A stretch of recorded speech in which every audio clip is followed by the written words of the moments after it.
Ah, Guy Lux, oui, oui. Alors Guy Lux, un homme que j'ai beaucoup aimé. Un jour, c'était très marrant. J'étais chez moi, je reçois un coup de fil. Alors, je ne l'avais pas vu depuis X années. Allô, Coco, c'est Guy. Ouais, ah, ouais, ok. Bonjour Guy, comment vas-tu? Écoute, j'ai une idée. On va faire la bande à luxe. Je dis, ouais, ok, d'accord. Alors, je dis, mais c'est quoi? Il dit, voilà, tu sais que j'ai écrit des chansons, beaucoup de chansons, et je voudrais avoir un big band, 25 musiciens. Bon, je l'écoute, hein. Il dit, il y aurait une chanteuse, un chanteur, un imitateur, et je voudrais que toi, avec tout ce que tu sais faire, tu chapeautes tout ça, tu fasses l'animateur, le chanteur leader, le machin. Je dis, ouais, c'est une très bonne idée, Guy, c'est une très bonne idée. Alors, passe à la maison, ok? Donc, j'y vais. Et Guy m'explique plus précisément ce qu'il voulait, parce que c'était un peu quand même flou. Et il l'a fait. Il l'a fait, c'est-à-dire qu'il a écrit un show. Alors, ça, c'est une histoire incroyable. J'ai passé des moments, beaucoup de moments avec lui chez lui. On mangeait tous les deux. Il regardait Kidia. On était en train de manger. Ah putain, le 4, le 4, le 4, le 7, le 8. Bref. Et on a pris pas mal de ses chansons, car il a écrit des chansons, Guy, au début de sa carrière, et puis des reprises de Trenet, des machins. Donc en fait, la bande, le band d'Alux, ça s'écrit B-A-N-D, hein, c'est comme un orchestre. Il y avait donc effectivement 25 musiciens sur scène, que des requins, je les connaissais tous. Hein, ils ont joué avec tout le monde, hein, donc ça sonnait pas possible. Chef d'orchestre Patrice Perriera, c'est excellent. Et donc, on a construit avec Guy et Patrice, donc musicalement, le show, et ça durait 1h30. Alors j'avais avec moi, donc il y avait donc une chanteuse, et un autre chanteur et un imitateur. Et on a monté l'affaire dans des conditions absolument incroyables. Il était fou ce Guy, j'adorais ce mec-là aussi, parce que un mec qui avait un talent fou et qui était un bulldozer, qui avait toujours des idées, en fait on se ressemblait beaucoup. Il m'aimait beaucoup Guy, comme moi je l'aimais beaucoup, parce qu'on est un peu pareil, c'est-à-dire qu'on fonce quoi, on fonce. On ne sait pas où on va, mais on y va. Et le pire de tout, c'est que mais j'étais fou, parce que j'étais quand même un peu, je manageais un peu, pas l'orchestre, c'était Patrice, mais la troupe.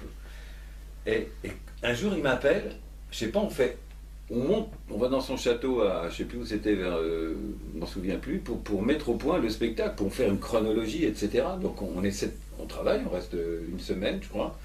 Mais bon, c'était quand même pas vraiment au point, hein, loin de là, parce que moi j'aime bien quand c'est bien fait, tu vois, sinon... Déjà, j'ai les boules, parce que pour paraître simple, après, sur scène, il faut beaucoup travailler avant. Si tu ne bosses pas avant, t'es pas... Bon, tu t'en sors, tu as l'habitude, tu as le métier, mais moi, quand je travaille un truc, que ce soit pour présenter une émission ou pour faire je sais pas quoi, un spectacle, je travaille énormément, énormément, tout le temps, tout le temps, tout le temps. Je dors, j'y pense, je conduis, j'y pense, pour ça que je conduis mal, etc. Il me téléphone. Alors on fait cette séance de travail. Bon, je me dis putain, il y a quand même beaucoup de boulot, même avec les autres. Je leur dis attendez les gars, c'est pas possible. Il n'y a pas de chronologie, il y a pas les textes de liaison, c'est pas vraiment fini. Guy m'appelle la semaine d'après. La semaine d'après, hein. Et il dit Coco, on fait le petit journal dans 2 semaines. Je dis quoi? Il dit ouais, il y a Étienne Moujotte qui vient, je l'ai eu.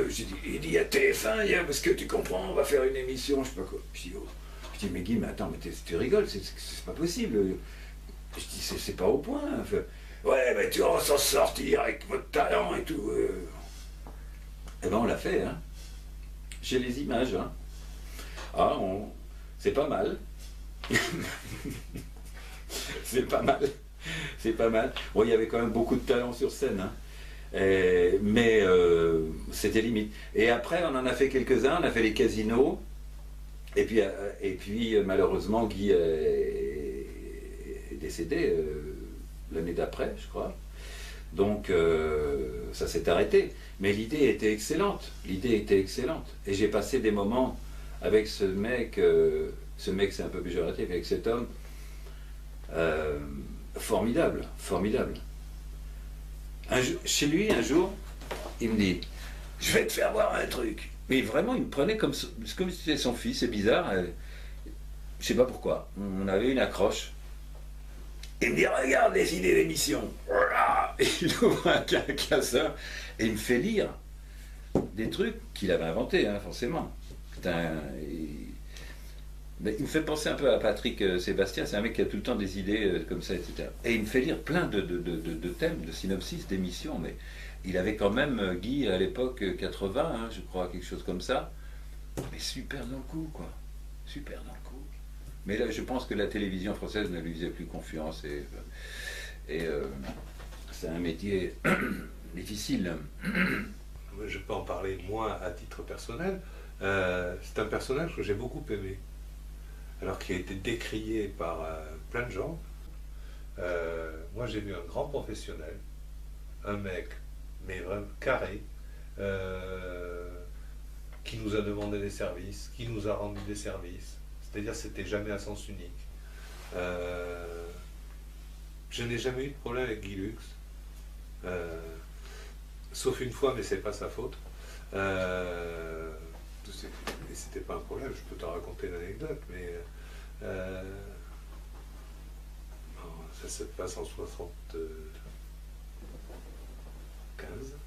fin d'année 75, et on fait le 31 décembre avec lui, en direct, toute la soirée, c'est-à-dire ça commence à 20h30 et ça finit à minuit et demi, 31 décembre. Il se trouve que mon père décède le 24 décembre,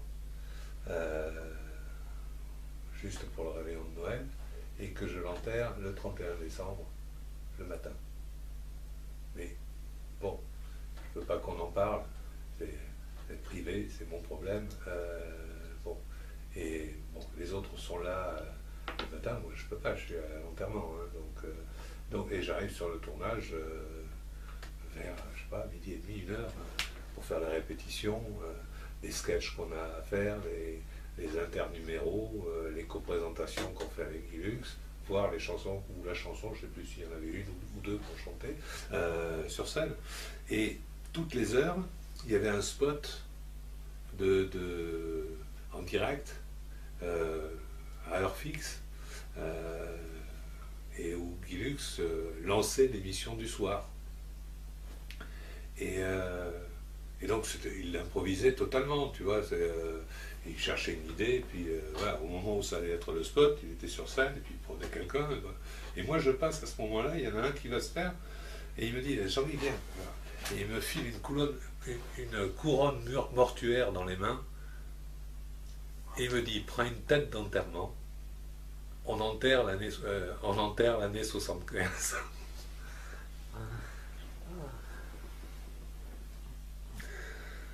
Ça a été une horreur. Ça a été une horreur. Tout d'un coup, c'est ouf, je suis devenu blanc, blême, ce que tu veux. Bon, et j'ai pris une vraie tête d'enterrement. Je ne l'ai jamais dit d'ailleurs, parce que bon, c'était pas sa faute, sa faute du tout. Mais je me suis pris un vrai coup dans la gueule. Voilà. Mais autrement, avec Guy Lux, j'ai jamais eu de problème. Ah, il était très très sympa, c'était vraiment... c'est quelqu'un de... comment dire, pas... il n'était pas très très chaleureux au départ, mais si on connaissait un petit peu, c'était vraiment quelqu'un de... on sentait quand même un contact, alors que c'était quelqu'un quand même vachement public, qui aurait pu toujours garder un petit peu cette distance qu'il y a entre le présentateur et le public.